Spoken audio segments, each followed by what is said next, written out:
Action. এসব কি করে রেখেছেন? সাগর সাহেব, সাগর সাহেব, জি ম্যাডাম। এসব কি করে রেখেছেন আপনি?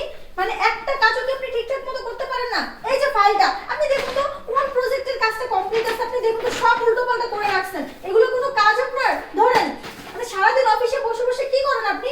মানে অফিসে বসে কি আপনি বাসার চিন্তা করেন? মানে বাসায় গিয়ে কি করবেন না করবেন, বউয়ের সাথে কি হবে, ঝগড়া হবে না কি রান্না হবে, এইসব করেন? একটা কাজ আপনি ঠিক মতো করেন না কেন? আরে ম্যাডাম, আমি তো, আমার কাছে মনে হচ্ছে কি যে আমি 24 ঘন্টার মধ্যে 48 ঘন্টায় ডিউটি করতেছি। আর যে বউর কথা বললাম তো বিয়েই করিনি, আমি বউর সাথে কথা বলবো কি? মানে আসলে ওই তো গার্লফ্রেন্ড আছে নিশ্চয়ই, নয়তো এগুলো ভুল হওয়ার তো কথা না। পেপারস গুলো প্রত্যেকটা ভুল, একটা পেপারসও রাইট নাই। ম্যাডাম আসলে হয়েছে কি, আসলে অতিরিক্ত পরিশ্রম হয়ে যাচ্ছে তো, ডিউটি করতে করতে একেবারে কোথা থেকে কি করেছি। হ্যাঁ বুঝতে পেরেছি, আপনি হচ্ছে 72 ঘন্টা ডিউটি করেন আর আমরা হচ্ছে 3 ঘন্টা ডিউটি করি, তাই না? সেম টাইমে অফিসে আসি, বরঞ্চ আপনার চাইতে আমার কাজের চাপ আরো বেশি, আমাকে সবটা হ্যান্ডেলিং করতে হয়। বলছি ম্যাডাম, কোনোভাবে ম্যানেজ করে নেন না। মানে প্রজেক্টটা কমপ্লিট করতে পারিনি, আপনি অন্য কোনোভাবে একটু চালিয়ে নেওয়া যায় না? হ্যাঁ বসুন। বলছি ম্যাডাম, আমি তো চেষ্টা করছিলাম, কিন্তু হয়তো করতে পারি। হ্যাঁ হ্যাঁ, আপনি খুব চেষ্টা করছিলেন সেটা আমি বুঝতে পেরেছি, আর বুঝতে পেরেছি বলেই তো আপনাকে সকাল সকাল এখানে ডাকলাম, তাই না? জি জি জি ম্যাডাম, আসলে হয়েছে কি, হয়েছে, আর আমতা আমতা করতে হবে না আপনাকে, অনেকক্ষণ ধরে আমতা আমতা করছেন। তা বলছি, প্রমোশন বাড়ার কথা ছিল না? যদি আপনি চেষ্টা করে দিতেন তাহলে তো হতো।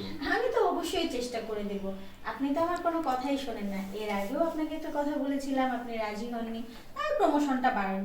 নইলে কিন্তু এতদিনে আপনার প্রমোশন অলরেডি বেড়ে যেত, আপনি টপে থাকতেন।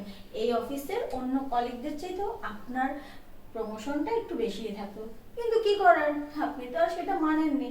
তাই বলছি, একটু ভেবে দেখুন না, যদি আমার ওই প্রস্তাবে রাজি হয়ে যান তাহলে আপনার এই সপ্তাহেই প্রমোশন দিয়ে দেবো আমি। আসলে ম্যাডাম, আপনি কি কি বলছেন বা কি বোঝাতে চাচ্ছেন আমি তো বুঝতে পারছি না না সাগর সাহেব, আসলে আমি আপনাকে তেমন কিচ্ছু বোঝাতে চাচ্ছি না। আমি জাস্ট আপনাকে এইটুকু বোঝাতে চাচ্ছি যে আপনি শুধু একটু আমার আশেপাশে থাকবেন, বুঝেছেন? তার মানে ম্যাডাম, না তার মানে তেমন কিছু নয়, মানে আপনি খুব হ্যান্ডসাম একটা ছেলে, সুদর্শন। আর এরকম হ্যান্ডসাম সুদর্শন সে একা একা অফিসের চেয়ারে বসে থাকলে চলে? শুনুন না, বলছি এই পেপারসগুলো নিয়ে আপনাকে ভাবতে হবে না, ও আমি সামলে নেব, সবটা ঠিক হয়ে যাবে।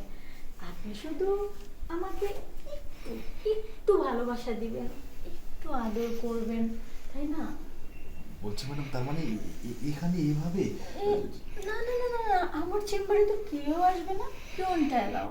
শুনুন না, আপনি কিন্তু অন্যরকম একটা মানুষ, আমি জানি আপনারও আমার প্রতি খুব ফিল আসে, বাট আপনি না সেটা দেখাতে চান না, তাই কি আর করার, বাধ্য হয়ে আমাকে আপনার কাছে আসতে হলো। আমরা ফিল্ডে চলে যাই। আচ্ছা, এখন ভাবুন তো যে আমি আপনার অনেক কাছে, অনেক কাছে, হ্যাঁ?